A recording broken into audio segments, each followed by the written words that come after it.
할렐루야. 아멘. 같이 기도하겠습니다. 사랑과 은혜가 무한하신 주님 감사합니다. 오늘도 이렇게 주님 앞에 나왔습니다.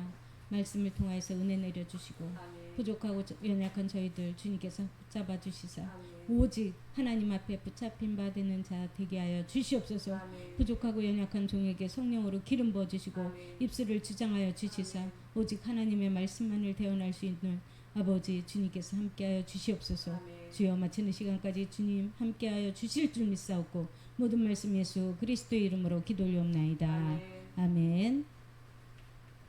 오늘은 요한계시록 12장 말씀을 통해서 같이 은혜를 받고자 합니다. 요한계시록은 1장부터 22장까지 되어 있습니다.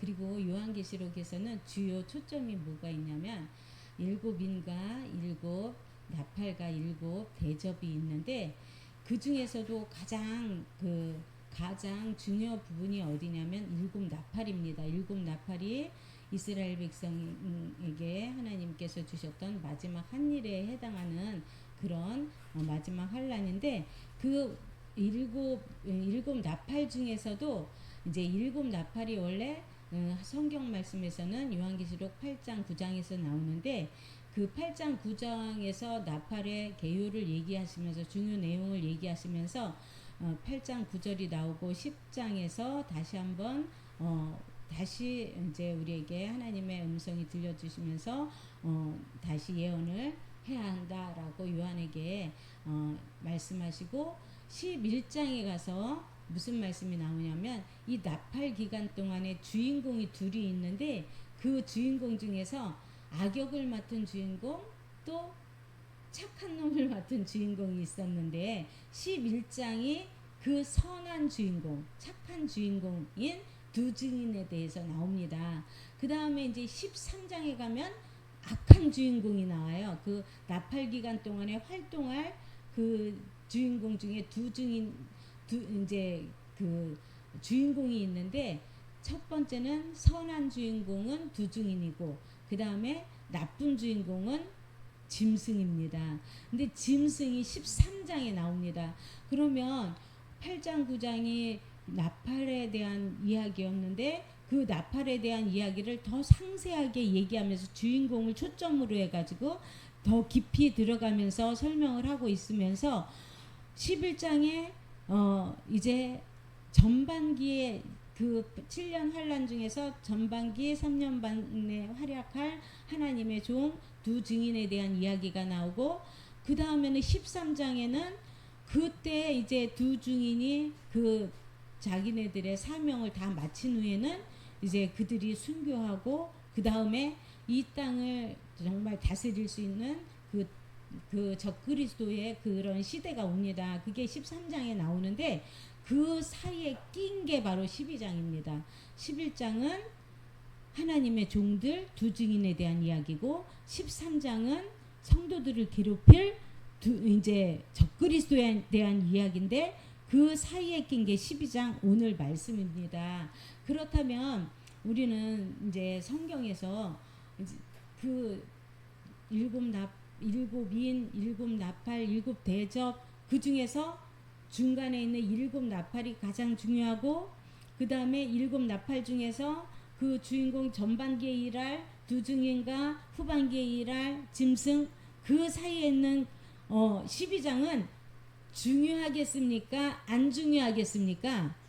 중요하죠. 그러니까 계란으로 말하면은 이렇게 겉껍데기가 있고 속껍데기가 있고 흰자가 있고 속 안에 노른자가 있잖아요. 그래서 이 요한계시록에서 가장 노른자 부분이 오늘 말씀 12장입니다. 아멘. 네, 다 같이 눈 뜨시고 같이 집중해서 하나님 말씀 들으시기 바랍니다. 그래서 오늘 이제 12장은 그렇다면 무슨 이야기냐? 11장에서는 두 증인 이야기, 전반기에 하나님의 복음을 증거하면서 회개하라 외치는 두 증인에 대한 이야기고 13장은 이제 성도들을 괴롭힐 적그리스도에 대한 이야기인데 오늘 이 말씀은 어떤 거냐면 그 이야기의 뒷 배경에 대한 이야기입니다. 무슨 이야기가 있으면 그 속 내용이 있잖아요. 그렇죠? 비하인드 스토리 뭐 이런 이야기가 있잖아요. 이 얘기가 왜 나온 거야? 영화를 보다 보면은 이 얘기가 뚱딴지 같이 왜 나온 걸까? 라는, 제가 예전에 영화를 한번 봤습니다. 무슨 영화를 봤냐면 어떤 사람이 막 병이 걸린 거야. 암이 걸려가지고 죽게 된 거예요. 그런데 그게 이제 10년 전에 어떤 일이 있었냐면은 그때 무슨 이렇게 그 인공위성인가 그런 것이 터진 거예요. 그래가지고 그런 게 독이 이제 쫙 퍼졌을 때 어떤 이제 아빠하고 아들이 수영을 하다가 아빠는 이렇게 해수를 쑥 들어가 가지고 잠수를 한 거예요. 그 찰나에. 근데 아들은 그 해변가에서 이렇게 놀았어요. 그런데 그 영향을 아들은 받은 거야. 아빠는 물속에 들어갔기 때문에 안 받았어요. 그랬는데 그 결과가 10년 후에 나타난 거예요. 그러니까 이 지금 아빠는 멀쩡한데 아들은 암에 걸린 거예요. 죽게 된 거예요. 그런데 그 이야기의 비하인드 스토리는 어디에 있었냐면 10년 전에 있었던 이야기라는 거예요. 그렇다면 우리가 13장에 이제 짐승이 나오잖아요. 짐승이 나오는데 아니 성경에 갑자기 웬 짐승이 나올까? 요즘은 짐승이 없는데 인왕산에도 호랑이가 없고 그리고 저 밀림에 가도 사자들이 별로 없고 그런데 웬 짐승이 나올까? 이게 저기 이렇게 뿔이나 있고 뭐 머리가 뭐 7개나 되고 뿔이 10개나 되고 막 이러는 짐승이 왜 나올까? 그 비하인드 스토리가 오늘 12장에 나오고 있습니다. 그래서 12장 내용에는 주인공이 되게 많이 나와요. 왜냐하면 이 성경에 이 창세기부터 일어나는 그 뒷배경의 영적인 흐름에 대한 이야기가 수천 년에 걸친 거의 6천년 7천년에 걸치는 이야기를 여기에다가 함축적으로 다 드러나 있기 때문에 이 내용은 아주 중요하기도 하지만 또 뜬금없이 도대체 이게 뭐야. 여기에 보니까 주인공이요 여자가 해를 입은 여자가 있고 또 아기를 낳으려고 하고 여기에 또 어떤 용이 나타나고 근데 이 용이 머리가 7개고 뿔이 10개고 또 뭐 꼬리가 있고 막 그러기도 해요. 그런 다음에 또 미가엘 천사도 나타나고 그리고 또 여기에서 또 이 용이 또 여자를 죽이려고 그러고 또 그런 다음에 또 이제 마지막에는 여자의 남은 자손하고 싸우려고 준비를 딱 하고 이런 이야기가 나옵니다. 재밌죠? 영화 같지 않아요? 영화 같습니다. 그래서 오늘 이 영화에 대해서 좀 같이 풀이를 하면서 보려고 합니다. 첫 번째는요. 1절에 보니까 해를 옷 입은 여자가 있어요. 하늘에 큰 이적이 보이니 해를 옷 입은 한 여자가 있는데 그 발 아래에는 달이 있고 그 머리에는 12별의 간을 썼더라 그랬습니다. 그러면 여기서 이 해를 옷 입은 여자가 누굴까? 여자가 누구 같아요? 이 성경에서는요, 계시록에서는 여자가 나옵니다. 두 여자가 나와요. 해를 입은 여자가 있고 그 다음에 또 음녀라는 또 여자가 나옵니다. 짐승을 탄 여자. 너무 막 아름답게 꾸미고 그 다음에 금잔을 들고 막 이런 여자가 나옵니다. 근데 여기서는 해를 입은 여자인데 해를 입은 여자는 어떤 여자냐? 하나님의 은혜를 입은 여자예요.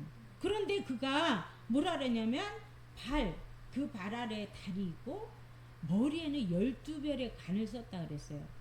그렇다면 여기에서 힌트를 얻을 수가 있는 거예요. 요한계시록은요, 내용이 모두가 구약에 있는 내용을 다 끌어와서 함축적으로 한 내용이기 때문에 우리가 성경을 잘 아는 사람은 요한계시록이 이해가 돼요. 12별의 간이 무엇일까? 웬 간이 12일까? 라고 하는데 구약에 이 12별이 나옵니다. 어디서 나오냐? 요셉에서 나옵니다. 요셉이 꿈을 꾸는데 12별이 나타난 거예요. 그 중에서 요셉별이 딱 중간에 쓰니까 11별이 이렇게 절을 했어요. 그 11별 다 누구냐면 요셉의 형제들이에요. 요셉까지 해서 12별이에요. 뭐냐면 12지파예요. 이스라엘을 말하는 겁니다. 그래서 오늘 여기 나오는 여자는 이스라엘을 말합니다. 그래서 해를 옷 입은 여자는 하나님이 선택하신 하나님이 사랑하는 여자 이스라엘을 말하고 있습니다. 근데 2절에 보니까 이 여자가 아이를 베어 해산하게 되었음에 아파서 애를 쓰며 부르짖더라 그랬습니다. 아이를 베서 해산하려고 한다고 합니다. 그렇다면 이 아이는 누구냐? 이 아이는 바로 메시아를 말합니다. 이 메시아가 어디에서 나왔을까요? 이 메시아는 어디에서 나왔어요? 이스라엘에서 나왔습니다. 메시아는 이스라엘에서 태어났고요. 다윗의 자손으로 오셨습니다. 이스라엘 땅에서 태어났고 이스라엘의 혈통으로 태어나셨습니다. 이 바로 메시아죠. 그런데 이제 이 메시아에 대한 이 잉태까지 지금 애를 쓰고 이제 해산하려고 그래요. 이스라엘이 메시아를 탄생시키려고 그때 엄청나게 이제 준비를 하고 있었죠. 헤롯은 죽이려고 준비하고 요한은 그 복음을 이제 길을 닦으려고 떠들면서 세례를 베풀고 그랬죠. 이런 잉태해서 이제 해산하려고 하는 그 시점에 여기에서 또 한 명의 주인공이 나타나는데 누구냐? 3절에 보니까 하늘에 또 다른 이적이 보이니 보라 큰 붉은 용이 있어. 붉은 용이 나타나는 것. 머리가 7이요 뿔이 10이라 그 여러 머리에 7 왕관이 있는데 하고 이 용이 나타납니다. 그리고 4절에 그 꼬리가 하늘의 별 3분의 1을 끌어다가 땅에 던지더라. 용이 해산하려는 여자 앞에서 그가 해산하면 그 아이를 삼키고자 하더니 그랬어요. 이 용이 아기가 해산하면 아기가 나오면 아기가 누구라 그랬죠? 메시아입니다. 메시아 예수 그리스도인데 아기가 태어나면 삼키려고 준비하고 있었어요. 근데 이게 현상적으로 일어났던 일이 또 있었죠. 성경에서. 누가 있었습니까? 마태복음에 이 헤롯 왕이 예수님이 동방 박사들이 왕이 어디서 나십니까? 라고 했더니 베들레헴에서 난다 그래서 베들레헴에 보냈잖아요. 그런데 그 동방 박사들이 다른 길로 도망을 갔어요. 그러니까 화가 나가지고 거기 베들레헴과 그 지경에 근처에 2살 아래 아이는 다 죽여라. 누구를 죽이려고 그렇게 살해 명령을 내렸을까요? 메시아 예수 그리스도를 죽이려고 했죠. 그래서 여기서도 보니까 이 해산하면 어떻게 하려고 그러냐면 삼키려고 한다는 거예요. 그게 바로 헤롯 대왕의 일입니다. 그래서 그런데 이 용 얘기가 나옵니다. 우리 용 재밌죠? 재밌으니까 눈 뜨세요. 눈 떠. 용 얘기가 나와. 용이 누구냐면 사실은 이 성경에는요 보이는 일이 있고 보이지 않는 일이 있어요. 그렇다면 보이는 일은 그냥 일어나는 게 아니라 영적인 일이 형상으로 나타나는 겁니다. 네. 만약에 이 이스라엘이 이렇게 하나님께서 선택하시고 이랬던 일들 이런 것들이 다 영적인 일이 현상으로 나타나는 거예요. 예수님이 태어나시는 이런 모든 것도 영적인 일입니다. 그래서 우리는 영의 눈이 열려져야 돼요. 이런 현상들, 우리나라의 현상, 우리 가정의 현상, 내 개인의 현상 이런 일들을 영적인 것으로 파악할 수 있는 안목이 생겨야지 됩니다. 그럼 이 용 얘기가 어디 나오냐면 여기서 또 9절에도 용 얘기가 나옵니다. 9절에 보니까 큰 용이 내쫓기니 옛뱀 곧 마귀라고도 하고 사탄이라고도 하며 온 천하를 깨는 자라. 이 용이 누구라고요? 마귀래요. 또 사탄이래요. 그리고 또 뭐라 그랬어요? 온천을 깨는 자래요. 그리고 옛뱀이래요. 옛뱀이 뭐야? 옛뱀도 하니까 또 생각나는 게 성경에 있습니다. 누구예요? 옛뱀이 어디서 나와요? 창세기 3장 15절에 옛뱀이 있었잖아요. 이 옛뱀이 어떻게 했냐면 에덴 동산에 아담과 하와가 다스리면서 그곳에서 평온히 살고 있을 때 옛뱀이 나타나서 꼬셨잖아요. 저거 먹으면 너 하나님같이 돼 이렇게 얘기를 했습니다. 근데 이 사탄, 마귀 이들은요 어떤 자냐면 이 마귀는 무슨 뜻이냐면 하나님으로부터 분리하는 자. 우리 믿는 자들이요 하나님께 가는 걸 싫어해요. 하나님으로부터 분리를 하려고 그래요. 그래서 못 가게 하고, 가도 예배를 제대로 못 드리게 하고, 졸게 하고, 잠자게 하고, 딴 생각하게 하고, 이게 바로 마귀가 하는 짓입니다. 요즘은요 마귀가 마음이 후해졌대요. 그래 너 교회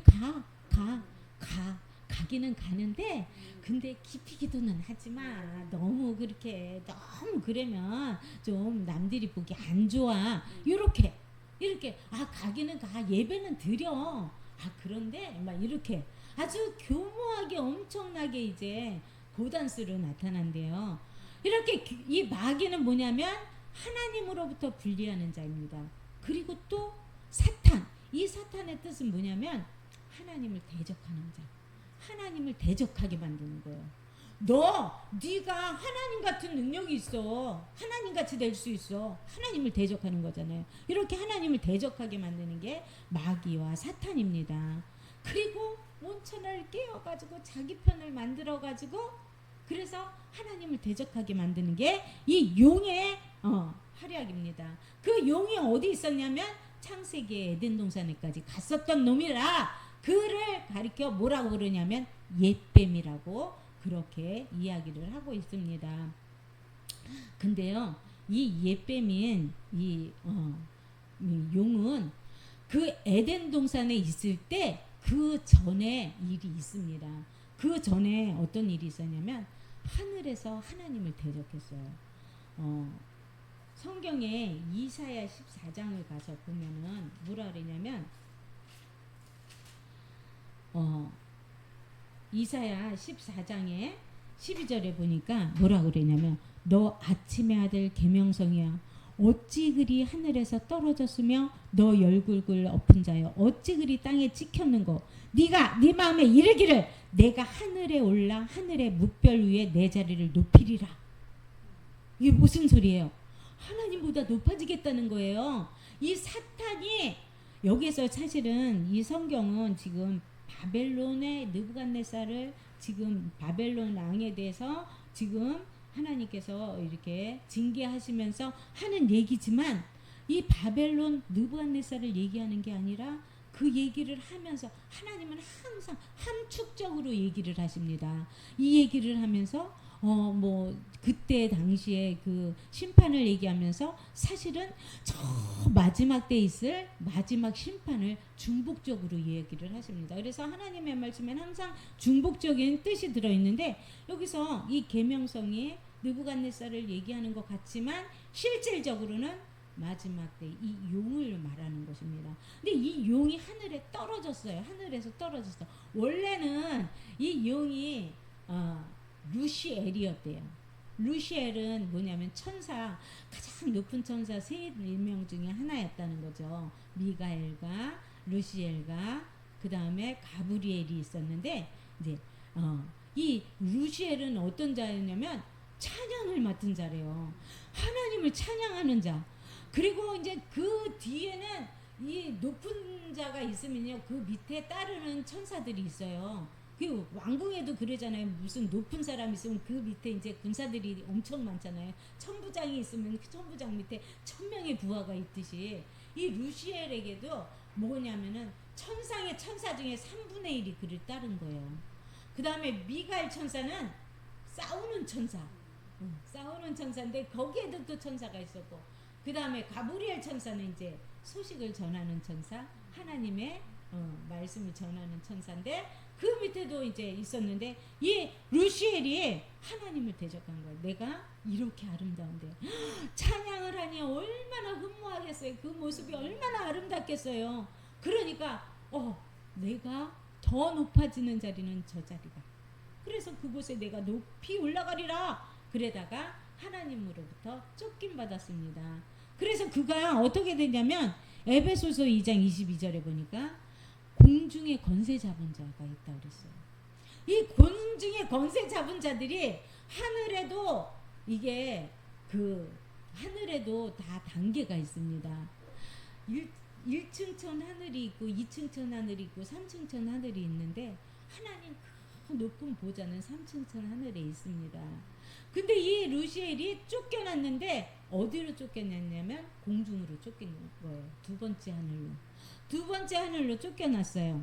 그래서 공중 권세 잡은 자라고 그렇게 얘기를 합니다. 다니엘도 기도를 했을 때 이 공중의 권세 잡은 권세들이 기도를 막았어요. 그가 21일 동안 기도했는데 그 후에 응답이 네가 기도를 시작할 때 이미 하나님의 응답을 받아서 왔는데 이 방해하는 자들 때문에 내가 오지 못했었다.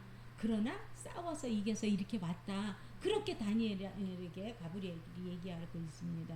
그래서 이 공중 권세 잡은 자들이 우리의 기도가 하늘에 못 올라가게 중간에서 막 막고 해방하고 그러는 게 있어서 우리는 이걸 뚫고 하나님 앞에 기도를 해야 된다는 거죠. 그래서 이들이 이 하늘에서 내려왔는데 근데 이들이 이제 마지막에 또 전쟁이 있다는 거예요. 그 전쟁이 어디에 있냐면 이제 7절에 나와 있습니다. 하늘에 전쟁이 있으니 미가엘과 그의 사자들이 용과 더불어 싸울세 용과 그 사자들도 싸우나 이기지 못하여 다시 하늘에서 그들이 있을 곳을 얻지 못한지라. 다시라는 말이 뭐예요? 다시라는 말은 전에 있었다는 거예요. 전에 한번 쫓겨났어요. 쫓겨났는데 또 쫓겨났다는 거예요. 또 쫓겨났어. 그러니까 두 번째 쫓겨날 때는 그렇다면 어떤 사람들은 그가 다시 하늘에 올라갔다 다시 또 쫓겨났다 이렇게 얘기하는데 이론적으로 맞을까요? 쫓겨났는데 다시 올라가서 기회 봐가지고 다시 올라가서 있다가 다시 쫓겨난 거야 라고 그랬는데 그게 아니라 첫 번째는 공중으로 쫓겨났는데 미가엘과 싸우고 마지막에는 완전히 땅으로 쫓겨나는 그런 것입니다. 그래서 여기 9절에 보니까 그가 땅으로 내쫓기니 이게 마지막에 있을 미가엘과의 전쟁입니다. 근데 이 미가엘과의 전쟁이 다니엘서에도 나오고 있습니다. 다니엘서의 12장에 보니까 12장에 이 성경의 제목이 뭐냐면 끝날입니다. 끝날이 어딜까요? 언제일까요? 마지막. 인류의 마지막이 끝날입니다. 근데 12장 1절에 보니 그때 네 민족을 호위하는 큰 군주 미가엘이 일어날 것이요. 미가엘이 그때 다시 전쟁을 할 거라는 거예요. 그래서 또 환란이 있으리니 그러니까 이 미가엘과 이 용과의 전쟁이 있고 그 다음에 환란이 시작된다는 거예요. 그 전에 환란 전에 다시 용과의 싸움이 있는데 이 용과의 싸움에서 용이 다시 패합니다. 그래서 첫 번째도 하나님을 대적해서 그가 실패해가지고 쫓겨났잖아요. 공중으로. 근데 마지막에 힘을 또 써가지고 이제 마지막 때 다시 미가엘과 싸움이 일어나는데 그때 또 실패합니다. 또 실패해가지고 그가 땅으로 쫓김 받게 되는 거예요. 이게 이제 용의 역사입니다. 그렇다면 창세기 3장 15절에 하나님께서는 뭐라 그랬냐면 용에게 이 옓뱀에게 너는 여자의 후손이 네 머리를 상하게 할 것이다 그랬습니다. 여자의 후손은 너에게 뒤꿈치를 상한다 그랬어요. 그래서 그 예수님께서는 십자가에 달려 돌아가셨습니다. 그러나 이 십자가에 달려 돌아가시는 것은 실패가 아니었습니다. 이 십자가에 달려 돌아가심으로 주님께서는 승리하셨습니다. 왜? 우리가 늘 죄를 지었기 때문에 이 사단은 계속적으로 하나님께 우리를 참소하고 있습니다. 제 죄 지었어요. 그 당시에 그 이스라엘이 바벨론에 왔을 때도 이 스룹바벨과 여호수아가 왔는데 그 스가랴 선지자가 이렇게 환상을 봤는데 이 그 여호수아가 보니까 옷이 막 검게 됐어요. 더러워졌어요. 그러니까 이 사단이 막 참소를 했어요. 저가 어떻게 제사장 노릇을 합니까? 옷이 저렇게 더러웠는데 그동안 성경도 없어서 예배도 못 드렸고 그리고 항상 1년에 한 번씩 대속죄일이면은 대사장이 피를 가지고 성전에 들어가서 이스라엘의 모든 죄를 씻는 그런 대속죄일이 있었는데 성전이 무너졌으니까 바벨론에서 언제 제사를 지냈습니까? 언제 속죄를 했습니까? 그땐 예수님 피도 없었잖아요. 그래서 제사를 지내서 이스라엘이 피 씻음을 받아야 되는데, 피로 씻음을 받아야 되는데 씻을 수 있는 길이 없었어요. 그러니까 저 여호수아는 자격 없습니다 하고 뭐 사단이 하나님께 참소를 했어요. 저 여호수아는 제사장직 할 수 없습니다. 그러나 하나님께서 그에게 그 옷을 벗겨라. 그래서 다시 벗고 하나님께서 그를 성전을 건축할 수 있는 능력을 주셨습니다. 그런데 그러므로 말미암아 그때는 그렇게 했는데 예수 그리스도께서 십자가에 달려 돌아가신 것이 이 사단에게는 자기가 이긴 줄 알았는데 이것이야말로 진짜 승리였던 것입니다. 왜냐하면 이 죄값을 지불하기 위해서는 피로만 그 값을 지불해야 되는데 주님께서 온 인류의 죄값을 위해서 십자가에서 피를 흘리셨기 때문에 이제는 우리는 예수의 피만 가지고 있으면 정당하게 사단이 와서 너 그때 간음했잖아, 너 그때 거짓말했잖아, 너 그때 불효했잖아. 그럴 때 그래, 그래서 어쩌라고, 난 예수의 피가 있는데 딱 하면 정당하게 법적으로 무죄야 땅땅땅 이 되는 거예요. 아멘. 그러므로 말미암아 이게 승리라는 거예요. 아멘. 예수 그리스도의 피로 승리를 받았습니다. 아멘. 그런데 그때 하나님께서 뭐라 그랬냐면 뱀에게 너는 여자의 후손에게 머리가 배필이라 했습니다. 그러면 뭐냐면 이 뱀은 멸망한다는 거야. 아멘. 완전히 진다는 거야. 아멘. 그러니까 뱀의 뭐냐면 이 사주는 뱀의 그 종말은 패배야, 아멘. 멸망이야, 아멘. 실패야, 아멘. 지는 겁니다. 아멘. 그러니까 지금 우리는 우리의 모습은 너무 연약하지만 이 용의 모습은 너무 무섭게 나타납니다. 머리가 7이고 뿔이 10개고 뭐 어마어마한 권세를 가지고 성경에는 성도들에게 이때까지 환란이 일어날라니 창세 이후로 있은 적이 없다. 그렇게 무서운 환란이 오는데 그 혼란이 있지만 주님께서는 우리 보러 끝까지 이기라고 하셨습니다. 아멘. 견디는 자는 승리한다 그랬습니까? 아멘. 어떻게 승리를 할 수 있습니까? 이 마귀는 너무 힘이 센데 나도 꿈에 뱀하고 싸운 적이 있었습니다. 근데 용은 어마어마하게 무섭잖아요. 뱀보다도 무섭잖아. 근데 용을 이길 수 있어요? 아니 용 진짜 우리나라 전설에 나오는 그 용들 얘기만 들어도 무서운데 이길 수 있습니까? 우리는 이길 수 없습니다. 우리가 싸움을 할 때 저 사람을 내가 길을 쓰면 이길 수 있어 라고 생각하면 혹시라도 질 가능성이 많지만 길을 쓰면 이길 수 있어 하면 싸우겠죠. 근데 다 보니까 내가 길을 써도 못 이겨. 그게 눈에 보여요. 정말 너무 크고 막 비틀체 같은 큰 창을 들고 있고 막 이러고 있는데 도저히 나는 내가 젖먹던 힘을 다해서 내 속에 있는 피 한 방울 다 아껴서 다 쏟아서라도 해도 못 이길 것 같다. 그러면 포기하죠. 포기하는데 중요한 건 뭐냐면 우리는 이긴다고 이미 예정이 돼 있습니다. 아멘. 사단은 진다고 예정이 돼 아멘. 있습니다. 그렇기 때문에 우리는 싸울 수 있는 거예요. 아멘. 우리는 싸울 수 있는 거예요. 그래서 이제 예수님의 얘기를 아까 5절에서 이제 해다가 말았는데 5절에 보니까 여자가 아들을 낳습니다. 누구를 낳았어요?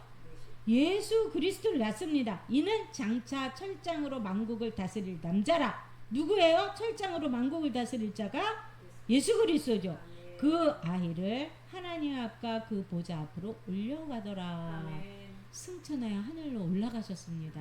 이게 이제 예수님의 탄생과 예수님의 십자가와 예수님의 부활과 예수님의 승천에 대해서 이야기를 한 절에 그냥 함축적으로 탁 얘기를 하고 있습니다. 그러니까 이 용이 길을 쓰고 아담을 이기려고 했는데 아담은 사실 꺾였습니다. 1차로 꺾였어요. 속았잖아요. 쫓겨났잖아요. 에돔 동산에서 쫓겨났습니다. 근데 2차로 이제 그 예언이 이루어지지 않기 위해, 이 예언이 할 수만 있으면 뒤로 딜레이 되게 하기 위해 용은 계속적으로 기회를 보는데, 이제 메시아가 날라 그러니까 그를 삼켜버리려고 했지만 못 삼켰습니다. 헤롯이 죽이려고 했지만 못 삼켰습니다. 그런데 결국은 십자가에서 죽여서 승리하려고 했는데 그것도 실패해서 결국은 3일 반 만에 주님께서는 부활하셔서 하나님 보좌 우편으로 가셨습니다. 지금 용은 계속 힘은 엄청나게 센데, 그리고 엄청나게 권세가 있는 것 같은데 계속 실패하고 있습니다. 근데 이제 마지막 싸움에서도 그가 이제 미가엘과의 전쟁에서 또 실패한다고 8절에 또 예언이 되어 있습니다. 이기지 못해서 다시 또 쫓겨난다. 그렇게 얘기를 하고 있습니다. 그런데 무서운 것은 이가 하늘에서 쫓겨남으로 말미암아 그가 이 땅에서 이제 분노를 풀게 되는 거예요. 그러니 3년 반 동안 우리는 하나님께서 그에게 주신 고난, 42개월의 고난 동안에 그에게 성도들은 맞고 두드려 맞고 고난당하고 이런 일들이 있습니다. 그래서 13절에 보니까 용이 자기가 땅으로 쫓긴 것을 보고, 쫓겨났잖아요. 쫓겨난 것을 보고 남자를 낳은 여자를 박해하는지라. 남자를 낳은 여자가 이스라엘이라 그랬잖아요. 이스라엘을 박해했습니다.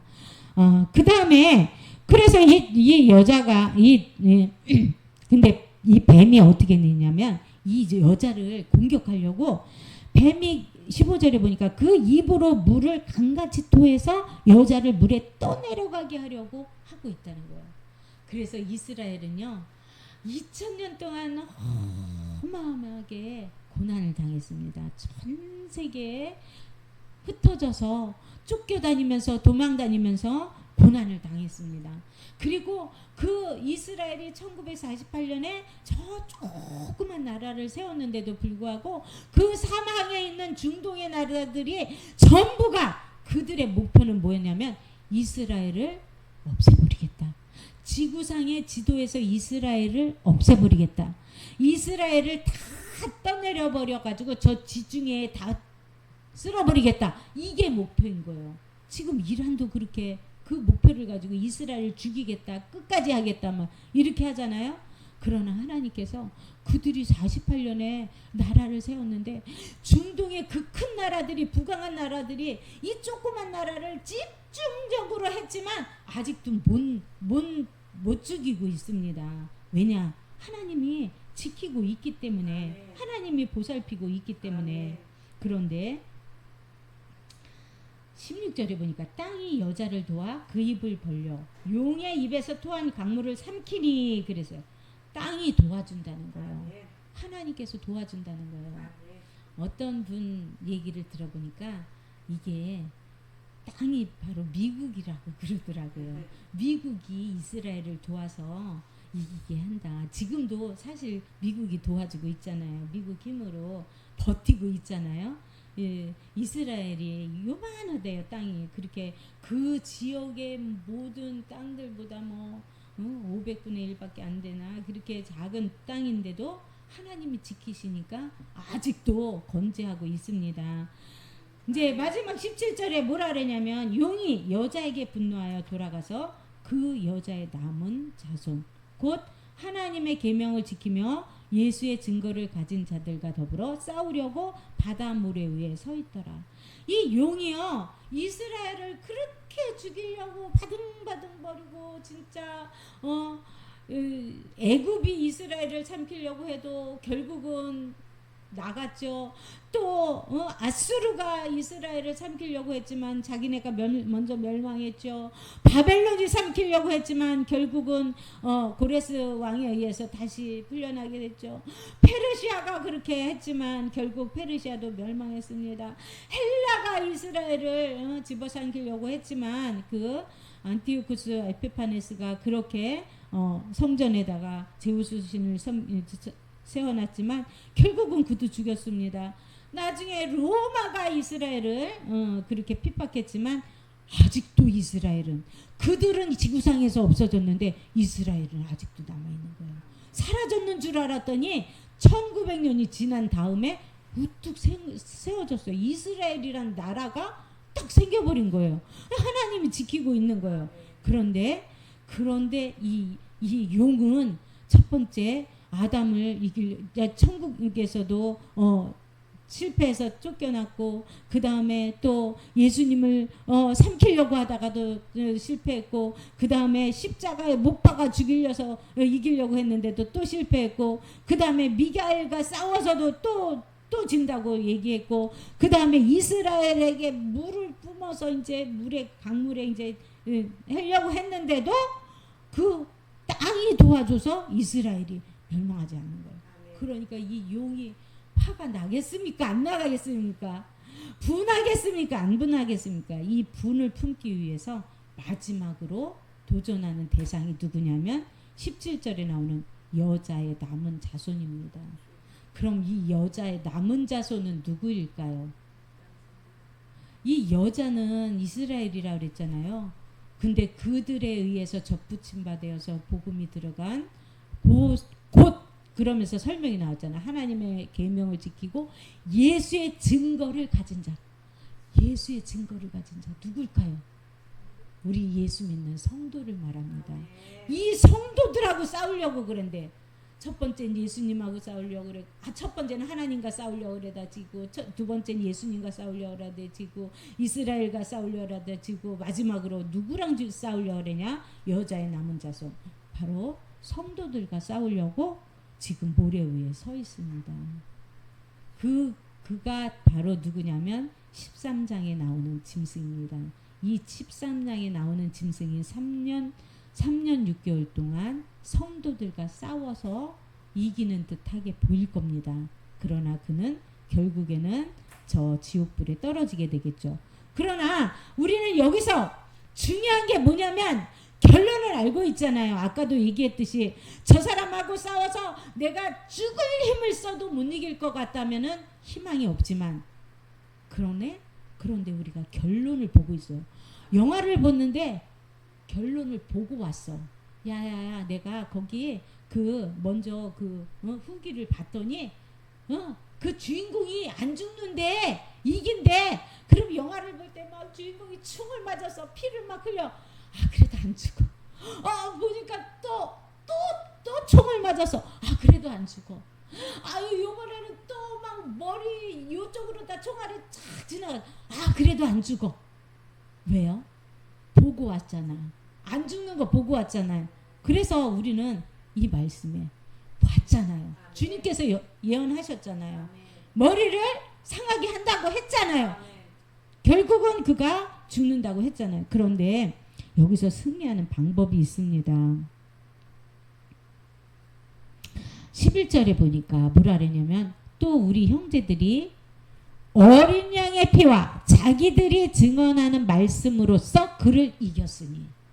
이기는 방법이 나왔습니다. 용을 이길 수 있겠어요, 없겠어요?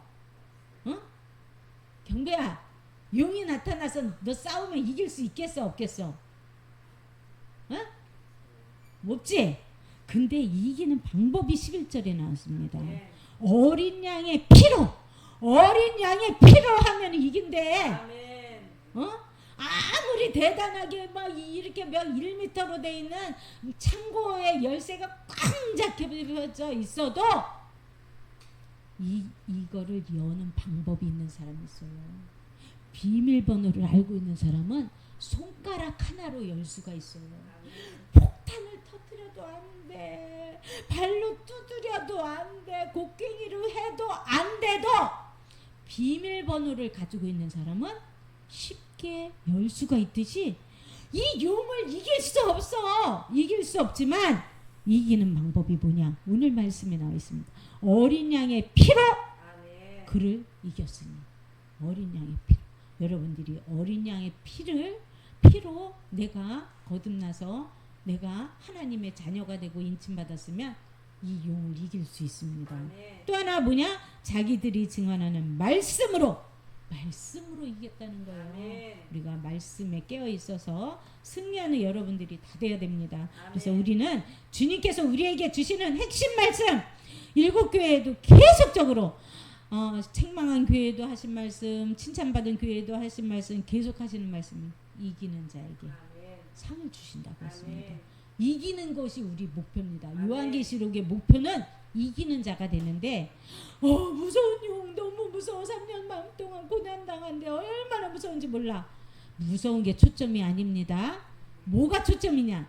이기는 게 초점입니다. 아멘. 이기는 방법의 키가 11절에 예수의 피, 어린 양의 피로 승리한다. 우리가 어린 양의 피로 승리함을 꼭 기도하시며, 또 하나 중요한 게 뭐냐면 그들은 죽기까지 자기들의 생명을 아끼지 아니하였도다. 이제 마지막 때는요, 요한계시록에도 이후로 주 안에서 죽는 자는 복되도다. 아멘. 우리는 생각할 때 영화에서 죽었어, 졌네 그러잖아요. 그런데 성경은 죽으면 복되다. 주 안에서 죽으면 복되다 그랬어. 아멘. 그러니까 죽는 거를 증거라 생각하지 마시고, 죽는 것을 무서워하지 마시고, 이것이 승리고 이것이 이기는 것이라는 것을 기억하시고 승리하는 여러분들이 다 되시길 축원합니다. 아멘. 아멘. 기도하겠습니다. 하나님 감사합니다. 우리가 이기는 자가 되게 하시고 승리하는 자가 되게 해 주시옵소서. 이기기 위한 방법은 내 힘이 아니라 어린 양의 피로써 이기는 줄 믿습니다. 우리가 어린 양의 피로 씻음 받고 우리가 무장하게 하여 주시옵소서. 예수 그리스도의 이름으로 기도 올리옵나이다. 아멘.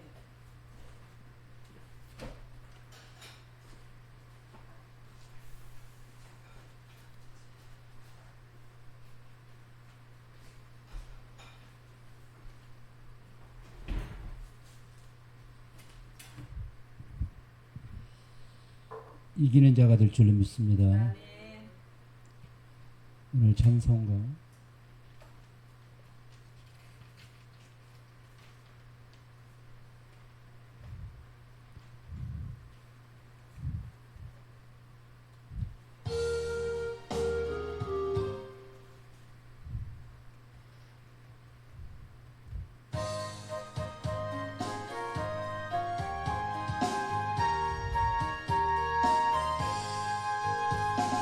우리를 죄에서 구하시려 주 예수 십자가 지셨으니 기쁘게